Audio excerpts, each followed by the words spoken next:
कुंभ का समय चल रहा है, करोड़ों भक्तों की आस्था महाकुंभ से जुड़ी हुई है और इस कथा के बीच में एकादशी का भी आगमन होने वाला है। एकादशी कब है? इस बार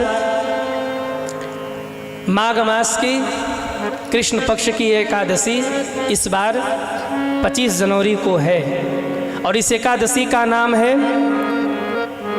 षटतिला एकादशी। इस एकादशी को षटतिला एकादशी को तिल दान का विशेष महात्म्य है। पहले मैं आपको ये बता दूं कि तिल का प्रागट्य कैसे हुआ। अभी आप लोगों ने मकर संक्रांति पे तिल का दान किया, तो आपको पता होना चाहिए कि तिल का प्रागट्य कहाँ से हुआ है, क्यों तिल का दान होता है, क्यों भगवान विष्णु को, क्यों देवताओं को तिल इतना प्रिय है। ध्यान से सुनिएगा। जिस समय भगवान बाराह ने हिरण्याक्ष के वध के लिए भगवान विष्णु ने 12 रूप धारण किया, उस समय युद्ध करते हुए भगवान को पसीना हुआ। पसीने की एक बूंद भगवान बाराह के शरीर से होते हुए धरती पर गिरी और उसी से तिल का प्रादुर्भाव हो गया। उसी से तिल का प्रादुर्भाव हुआ। ये भगवान विष्णु के शरीर के पसीने से प्रकट हुआ तिल, इसीलिए भगवान शंकर को भी अति प्रिय है। इसीलिए तिलदान की इतनी महिमा बताई गई है। और इस बार की जो एकादशी है 25 जनवरी को, इस एकादशी का नाम ही है षटतिला एकादशी। षटतिला एकादशी का क्या मतलब है? बोले इन दिनों में 6 प्रकार से हम तिल का उपयोग करें। कैसे करें? बोले पहला तिल का उपयोग है तिल का उपटन लगाए। दूसरा तिल का उपयोग है तिल से स्नान करें, जल में तिल डालकर स्नान करें। तीसरा तिल का उपयोग है तिल वाले जल का पान करें, जल में तिल डालकर उसका पान करें। चौथा तिल का उपयोग इस दिन करें, तिल का दान करिए।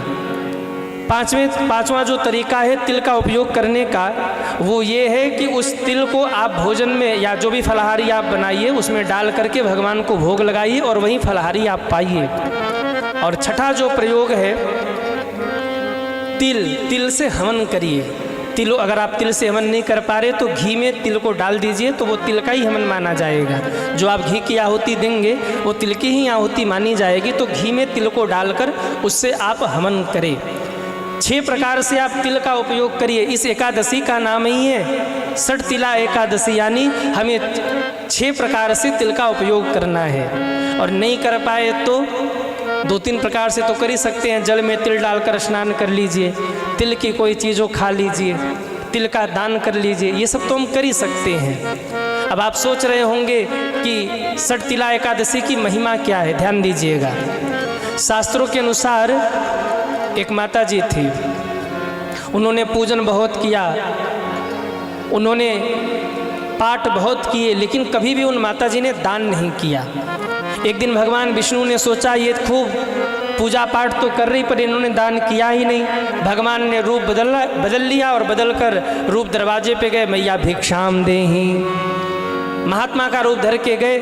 अब मैया ने कभी दान किया नहीं था, दान करने का स्वभाव था नहीं। एक मिट्टी का ढेला उठा के दान कर दिया। दान किया, कुछ दिन बीता, शरीर पूरा हो गया। जब ये स्वर्ग पहुंची तो इनके कर्मों की फाइल खुली, तो निर्णय ये लिया गया कि इन्होंने मिट्टी का ढेला दान किया है तो इनको एक ऐसे स्थान पर भेजा जाए जहाँ एक मिट्टी का घर हो और एक आम का वृक्ष हो और कुछ न हो। भेज दिया गया। अब माता जी वहाँ तो पहुँच गई, लेकिन बैठी बैठी सोच रही हमने जीवन में इतना पूजा पाठ किया पर मिला क्या? एक मिट्टी का घर, एक आम का पेड़, इसके सिवा तो कुछ मिला ही नहीं। हे नारायण भगवान कृपा करिए, प्रकट हुई। नारायण भगवान प्रकट हो गए। हाँ माता जी कहिए। बोले हमने इतना पूजा पाठ किया और फिर भी हमारे जीवन में इतना अभाव है। तब भगवान नारायण ने कहा कि अभी आपके पास कुछ देवियां आएंगी, आप उन देवियों से षटतिला एकादशी का महात्म्य सुनिएगा और उसका पालन करिएगा। भगवान नारायण अंतर ध्यान हुए, देवियां आईं।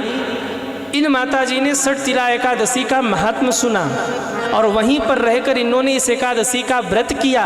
और जब इस षटतिला एकादशी का व्रत किया तो उस व्रत के प्रभाव से उनके जीवन के सारे अभाव दूर हो गए और उनको वैकुंठ की प्राप्ति हो गई, भगवत धाम की प्राप्ति हो गई। तब से इस एकादशी की बड़ी महिमा है। आप में से कितने लोग एकादशी रहते हैं वो हाथ उठाएं।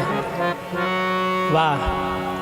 तो आप सभी ध्यान से सुने, इस बार की एकादशी आप सभी को 25 जनवरी को ही रहना है। अब आप कह रहे होंगे पारण कब करें?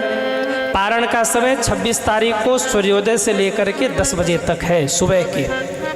सुबह सूर्योदय से लेकर के 10 बजे तक आप कभी भी भगवान की प्रसादी प्राप्त करके पारण कर लीजिए। एक बात और, एकादशी को चावल नहीं खाना चाहिए। आप लोग करते हैं कि नहीं ऐसा? हाँ, कई लोग एकादशी हो द्वादशी हो कोई दिन हो चावल तो बनना ही चाहिए, लेकिन नहीं, एकादशी को चावल नहीं पाना चाहिए। एकादशी को चावल का निषेध माना गया है। क्यों? क्योंकि एकादशी के दिन जितने भी पाप होते हैं सब चावल में जाके प्रवेश कर जाते, बैठ जाते हैं। सारे पाप जाके भगवान के पास रोए, भगवान हम तो नष्ट हो जाएंगे। क्यों? दुनिया के लोग एकादशी करते हैं और एकादशी की महिमा ये है कि जो भी एकादशी कर ले उसके सारे पाप नष्ट हो जाते हैं। हम कहाँ जाएं? भगवान ने कहा तुम लोग जाके चावल में बैठ जाओ। सारे पाप जाके चावल में बैठ गए। और मान्यता ये है कि जो एकादशी को चावल खाता है सारे पाप चावल के माध्यम से उसके पेट में चले जाते हैं। तो एकादशी को चावल नहीं खाना चाहिए, पर सावधान, द्वादशी को चावल जरूर खाना चाहिए।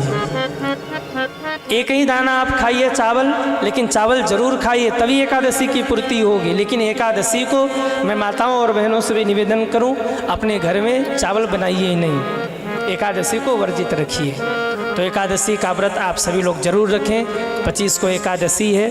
बोलिए नारायण भगवान की जय हो।